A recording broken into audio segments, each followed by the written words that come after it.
Welcome to Stairway to English. Today, we'll explore the extraordinary genius of Leonardo da Vinci, a man who painted the soul of humanity and dreamed of the future. Listen carefully, read along, and let your English grow while your mind travels through time. If you enjoy this story, don't forget to subscribe, like, and share your thoughts in the comments below. Now, let's begin. The story of Leonardo da Vinci. Episode 1. The Boy Who Wanted to Know Everything.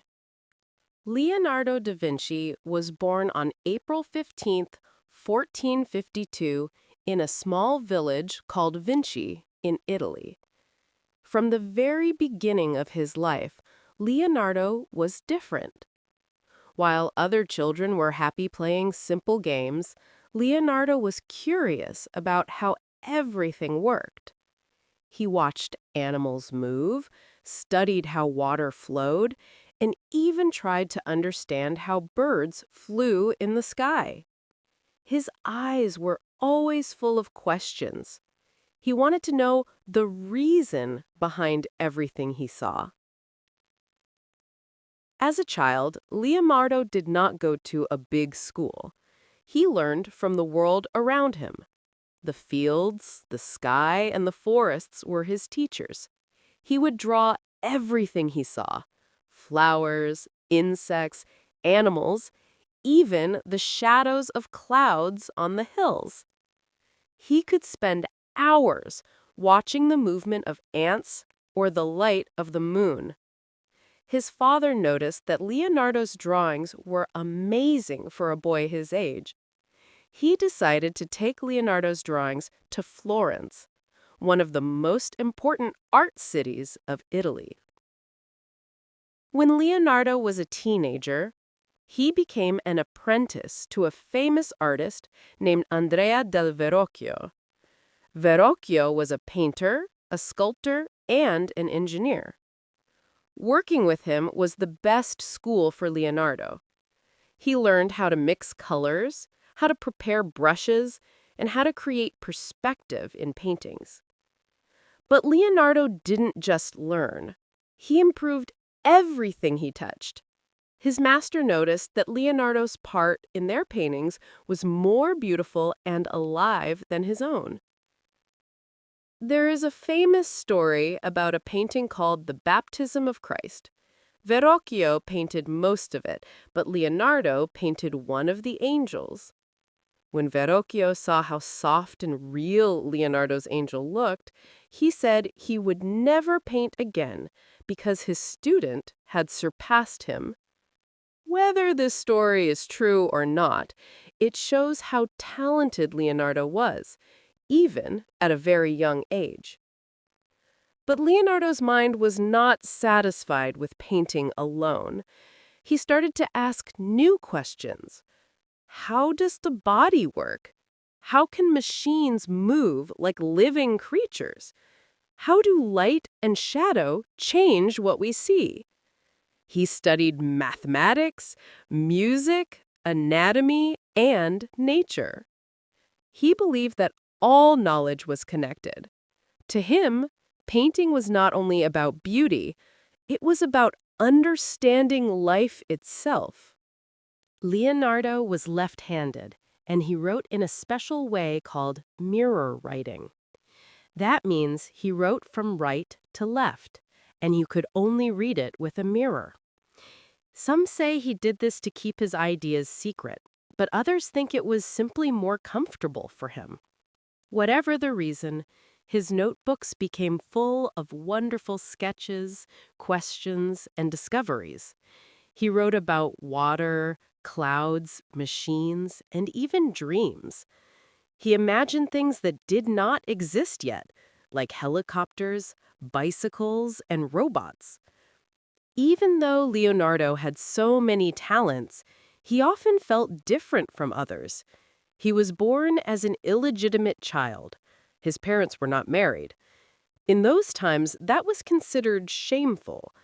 But instead of letting that define him, Leonardo created his own identity through learning. Knowledge became his true home. He once said, "Learning never exhausts the mind." When Leonardo moved to Florence as a young man, he became surrounded by artists, scientists, and thinkers. It was the time of the Renaissance, a period when people believed that humans could achieve anything through reason and creativity. This world of ideas was perfect for Leonardo. He started to believe that art and science were two sides of the same coin. To him, the hand that paints a picture could also design a flying machine. His studies of the human body began when he started dissecting animals and later, human corpses. He wanted to understand muscles, bones, and how the body moved. His drawings were so detailed that doctors of later centuries used them to study anatomy. Leonardo believed that by understanding the human form, an artist could understand the entire universe. Every day, Leonardo woke up with the same passion: to observe, to question, and to create. He didn't care much about money or fame. He cared about discovery. Even when people around him didn't understand his strange machines or secret notebooks, he continued working with love and curiosity. By the end of his early years, Leonardo was already known as a brilliant artist in Florence. But inside, he felt that he had only just begun. His imagination was too big for one city. He wanted to explore more, learn more, and see more of the world.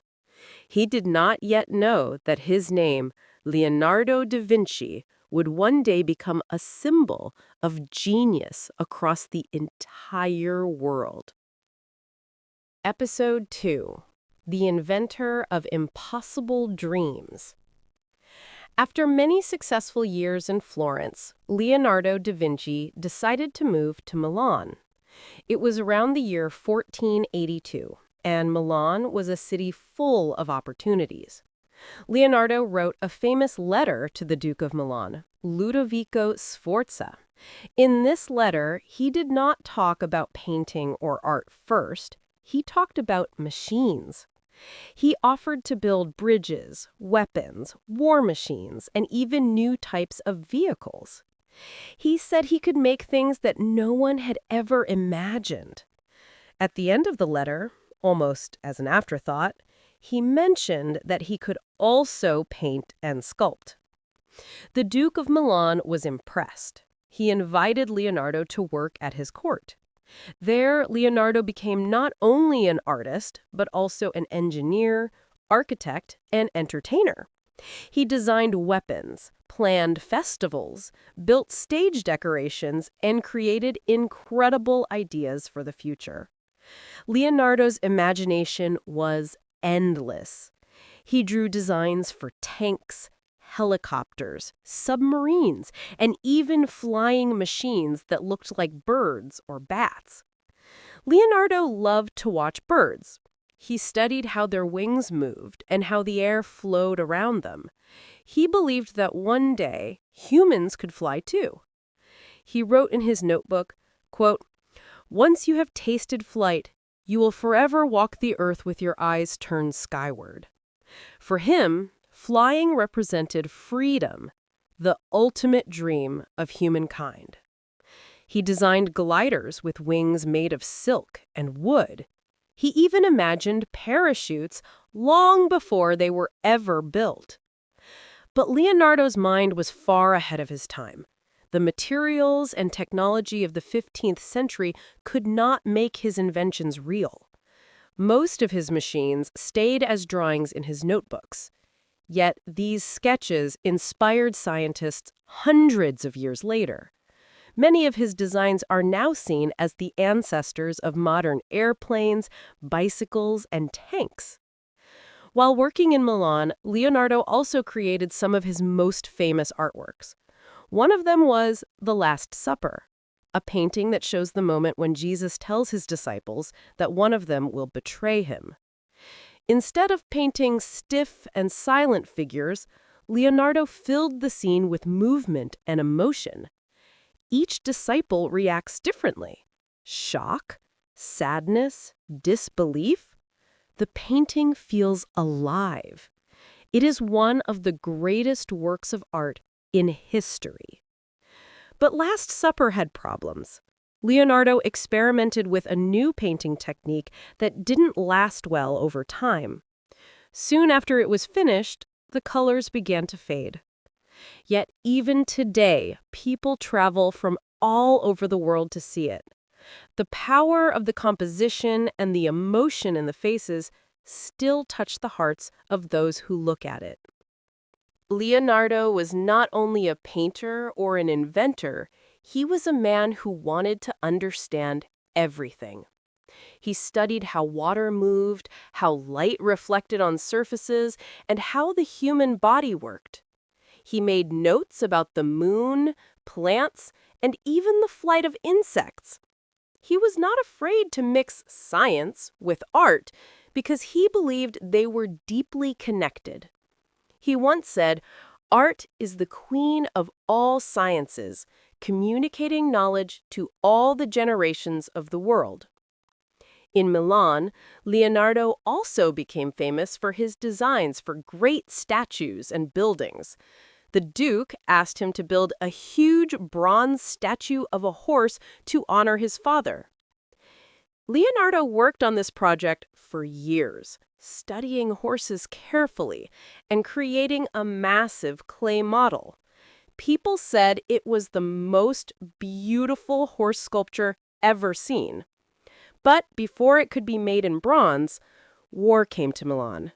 The metal meant for the statue was used to make weapons instead, and the sculpture was destroyed. Even though Leonardo often faced disappointment, he never gave up. He moved from one idea to another with endless curiosity. When his machines didn't work, he didn't see it as failure, only as a step toward learning. His notebooks from this period are full of notes like, "I have been impressed with the urgency of doing. Knowing is not enough, we must apply. Being willing is not enough, we must do." These words show how Leonardo lived, always experimenting, always creating. At the same time, he was known to being gentle, kind, and peaceful. He loved animals deeply and often bought caged birds just to set them free. He didn't like to eat meat because he believed all living creatures deserved compassion. People said he was calm, quiet, and always thinking, but when he spoke about his ideas, his eyes would shine with energy. Even though Leonardo worked for powerful rulers and made plans for war machines, he personally hated war. He believed that peace and understanding were the true paths to progress. His inventions were often misunderstood as people used his ideas for destruction instead of creation. That made him sad, but he kept believing in the power of human imagination. As the years in Milan passed, Leonardo became a true Renaissance man, a person who could connect art, science, and philosophy. He was admired by nobles, artists, and scholars, yet deep inside, he still felt like the same boy from Vinci who wanted to know how everything worked. His desire to learn never faded. One day, war came to Milan again. The French army invaded the city, and Leonardo had to leave. He packed his notebooks and drawings, leaving behind unfinished projects and broken dreams. But he was not finished. He was ready to start again somewhere new, because for Leonardo, life itself was an endless experiment. Episode 3: The Mystery of the Mona Lisa. After leaving Milan, Leonardo da Vinci traveled to many places, searching for new opportunities and inspiration. He spent some time in Venice, where he designed plans to protect the city from invasion. Later, he returned to Florence, the place where his artistic journey had first begun. But this time, Leonardo was a mature man, full of experience and deep wisdom. He had seen success and failure, beauty and sadness, and all of it showed in his art. In Florence, Leonardo started working on what would become the most famous painting in the world, the Mona Lisa. The painting was a portrait of a woman named Lisa Gherardi, the wife of a merchant. But the truth is, no one knows exactly who she was or why Leonardo painted her. Some believe she was just a model, while others think she represented something deeper, an ideal of beauty or even a symbol of mystery and life itself. Leonardo worked on the painting for years, carrying it with him wherever he went. He never truly finished it because he always found something new to improve. He studied every detail, the light, the skin tones, the smile, and the way the eyes seemed to follow you. He used a special technique called sfumato, which means soft or smoky. With this method, he blended colors so smoothly that there were no visible lines between them. The result was a face that looked alive, with emotions that changed depending on how you looked at her. The most famous part of the painting is, of course, her smile. It is small and mysterious. Some say she looks happy, others think she looks sad, and some believe she is hiding a secret. Leonardo himself once wrote, "The smallest details can show the deepest emotions." Maybe that's what he wanted, to create a face that reflected the complexity of human feelings. During this time, Leonardo was not only painting, he was also studying anatomy, the structure of the human body. He wanted to understand how muscles moved and how expressions formed. He secretly dissected bodies in hospitals to learn more about the human form. His drawings of bones, muscles, and organs are so detailed that even modern doctors admire them. He didn't study for fame, but because he truly wanted to know how life worked. Leonardo also studied water and movement. He drew rivers, waves, and storms, trying to understand the power of nature. He filled hundreds of pages with notes about the moon, light, shadows, and air. He was fascinated by how everything in the world was connected. He believed that nature was the greatest teacher of all. While in Florence, Leonardo met other great artists like Michelangelo and Raphael. But unlike them, he didn't enjoy competition. He preferred peace and learning to rivalry. People sometimes thought he was slow because he didn't finish projects quickly, but Leonardo wasn't lazy. He was a perfectionist. He couldn't stop until he felt something was truly right. During these years, he also painted the Virgin and Child with Saint Anne and worked on many engineering projects. He designed bridges, canals, and even flying machines. He dreamed of using his inventions to make life easier for people. But the world was not yet ready for his ideas. Many of his plans stayed in notebooks, written in his special mirror handwriting, from right to left. Some say he wrote that way to keep his ideas secret. Others believe it was simply more comfortable for him as a left-handed person. Leonardo's notebooks are like windows into his mind. Inside, you can find drawings of plants, human faces, animals, and complex machines. On one page, you might see a baby in the womb. On the next, a design for a robot knight. It's as if he was living 1,000 lives at once: artist, scientist, inventor, philosopher, and dreamer. But even as he achieved great fame, Leonardo still felt that he hadn't done enough. He once wrote, "I have offended God and mankind because my work did not reach the quality it should have." Those words show his deep humility. No matter how great his art became, he always believed he could do better. The Mona Lisa was with him through all these years, his silent companion. When he looked at her, he saw more than a portrait. He saw his own reflection. Maybe that's why the painting feels alive, because Leonardo put a piece of his soul into it. Later, when the French king invited him to live in France, Leonardo took the painting with him. He carried it in his arms like a treasure.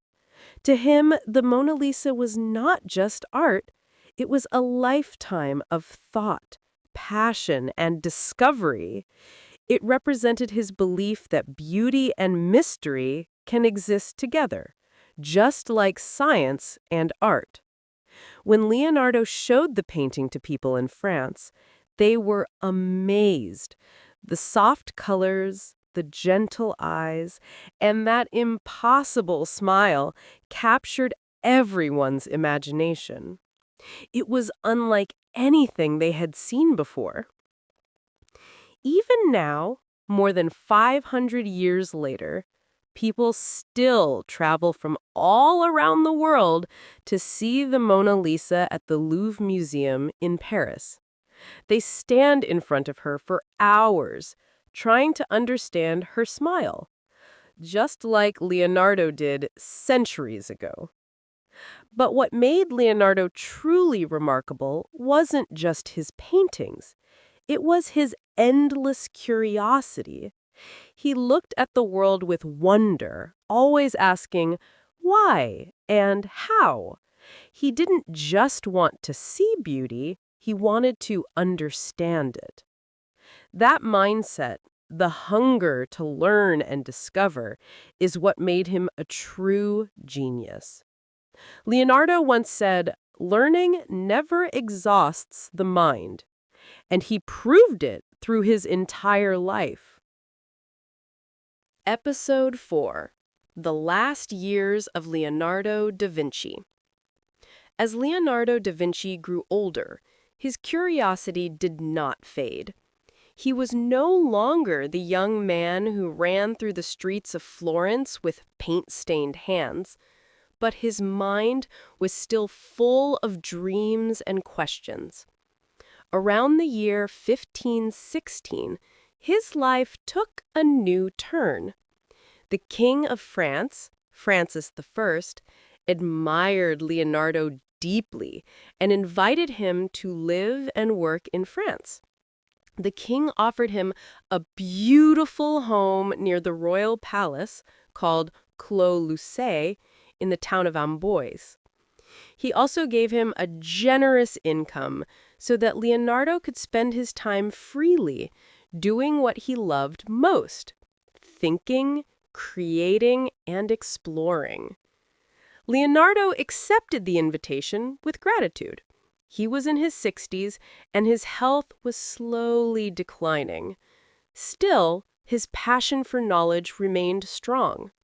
He packed his notebooks, his sketches, and his most precious paintings: the Mona Lisa, the Virgin and Child with St. Anne, and St. John the Baptist. He left Italy behind and crossed the mountains to start a new chapter in France. At Clos Lucé, Leonardo was treated with great respect. King Francis often visited him to discuss art, philosophy, and science. The king called him "my father," showing how much he admired the old master. They would walk together in the gardens, and Leonardo would explain his ideas about the stars, the movement of water, and the flight of birds. Even though his hands were weak and he could no longer paint as before, his mind was sharper than ever. In France, Leonardo continued to design machines and study nature. He worked on plans for an ideal city, one that would be clean, organized, and beautiful. He thought about how buildings could use light and air in smarter ways. He imagined systems to move water through canals and machines to help people work more efficiently. Many of his ideas were centuries ahead of their time. He also spent long hours reflecting on his life. He often looked at his old notebooks filled with thousands of pages of sketches and thoughts. Some were about flying machines, others about human anatomy, and some about love and death. He knew he would not live forever, but he wanted his ideas to remain. That's why he organized his papers carefully, hoping that one day others would learn from them. Leonardo's students and assistants lived with him at Clos Lucé. The most loyal among them was Francesco Melzi, a young nobleman who admired Leonardo deeply. Melzi helped him with writing, organizing notes, and managing his affairs. The two shared a strong friendship, and Leonardo trusted him completely. When he was too tired to work, Melzi read to him from books or wrote down his last thoughts about art and life.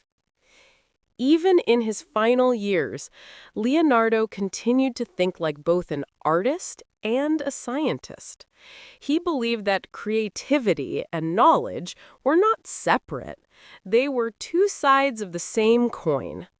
He often said, "Art is never finished, only abandoned." To him, every painting, every invention, and every discovery was part of a larger journey that could never truly end. His home in France became a place of wonder. The rooms were filled with drawings, small models of machines, maps, and strange instruments. Visitors were amazed by the atmosphere. It felt like stepping inside the mind of a genius. Children in the village would watch from a distance as Leonardo tested small devices in the garden. Wooden birds that flapped their wings, spinning wheels, and water pumps. Even though he couldn't do everything he once could, he never stopped experimenting. But behind his calm face, Leonardo carried a quiet sadness. He missed Italy, the land of his youth and early dreams. He missed the bright sun of Tuscany, the smell of paint, and the sound of Florence's busy streets. Sometimes he spoke about the people he had known. Verrocchio, who taught him as a boy. Ludovico Sforza, who had once been his patron in Milan, and Michelangelo, his rival who had challenged him to be better. Still, Leonardo felt grateful for the life he had lived. He often told Melzi that he had seen the face of creation in the stars, in rivers, in human eyes. He believed that curiosity was the most beautiful gift a person could have.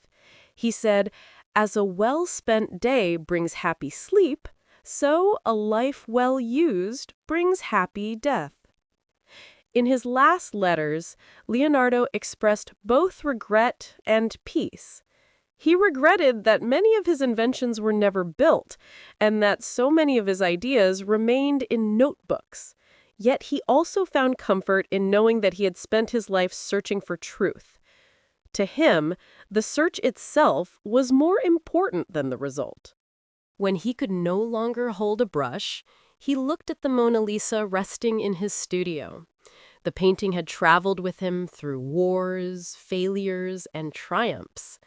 It was like a mirror of his own soul, calm, mysterious, eternal. People said that in his final days, he often sat silently before it, smiling softly, as if talking to an old friend. In 1519, Leonardo da Vinci passed away in Clos-Lucé. Some stories say that King Francis held him in his arms as he died, though no one knows for sure. What we do know is that the king later said, "There had never been another man born in the world who knew as much as Leonardo." Leonardo was buried in the small chapel of Saint-Hubert near the royal castle of Amboise. His tomb is still visited by thousands of people every year, travelers, artists, and dreamers who come to honor the man who never stopped asking questions. After his death, his student Francesco Melzi carefully collected his notebooks and sketches, trying to protect them. Some were lost, others were sold, and many ended up in museums and private collections. Today, those notebooks allow us to see inside the mind of a man who believed that everything in the universe was connected. Leonardo da Vinci left no great army, no kingdom, and no wealth behind. Only ideas. But those ideas changed the world. He taught us that curiosity is the engine of progress, that art and science are brothers, and that true wisdom begins with wonder. His legacy continues to inspire millions of people, artists, scientists, engineers, and dreamers, to look closer, think deeper, and imagine further. More than 500 years have passed since Leonardo's time, yet his words still whisper to us. Learning never exhausts the mind. Would you like me to continue with episode 5, which will focus on Leonardo's legacy, how his genius influenced art, science, and modern thinking around the world? Episode 5: The Timeless Legacy of Leonardo da Vinci. Leonardo da Vinci's story did not end with his death in 1519. In fact, his legacy only began to grow after he left this world. His art, his notebooks, and his endless curiosity became an inspiration for generations that followed. Today, more than 500 years later, Leonardo's name is still known across the world. People study his works, his ideas, and his way of thinking to this day. Leonardo was not just a painter. He was a thinker, a dreamer, and a scientist long before the word scientist was even used.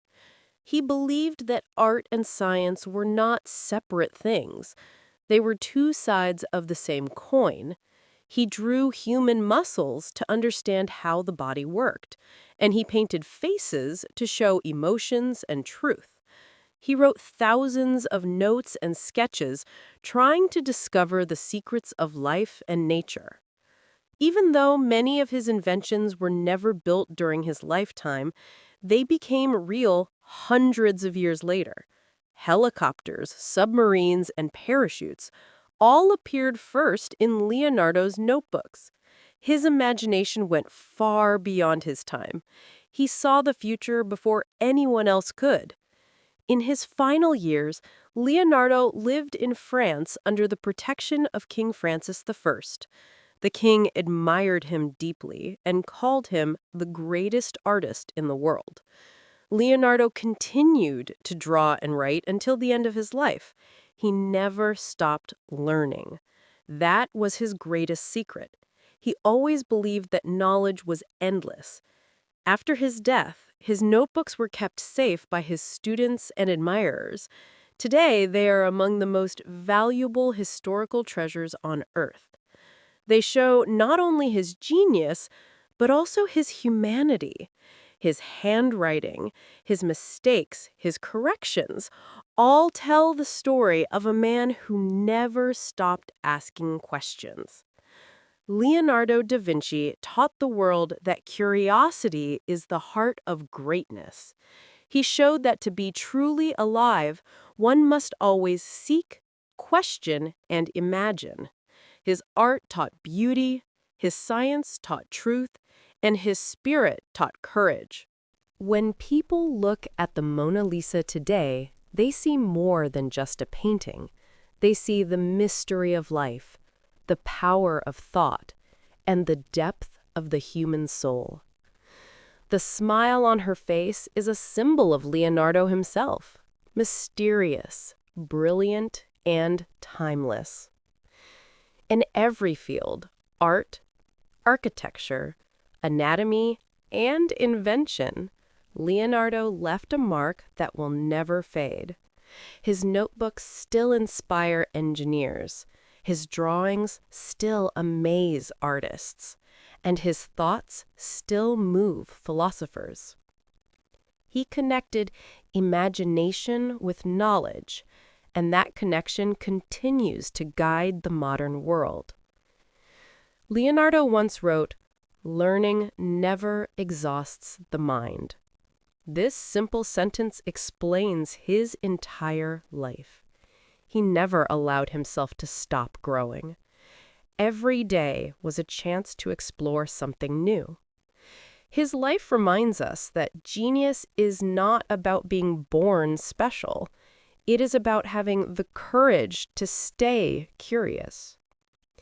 Today, as technology advances and new inventions change the world, Leonardo's vision feels more alive than ever. The same questions he asked about flight, movement, nature, and the universe are still being explored by scientists and artists. He dreamed of flying, and now humans explore the skies and even space. He studied the human body, and now we use that knowledge to heal and save lives. Leonardo da Vinci's genius continues to breathe in everything we create. His imagination is not trapped in the past. It lives in every discovery, every artwork, every dream. He reminds us that creativity is the bridge between what is and what could be. And that is the true meaning of his legacy. He showed us that the mind, when guided by curiosity and passion, can reach the extraordinary. Leonardo da Vinci was not just a man of his time, he was a man of all time. His spirit still whispers to us, keep learning, keep imagining, keep creating.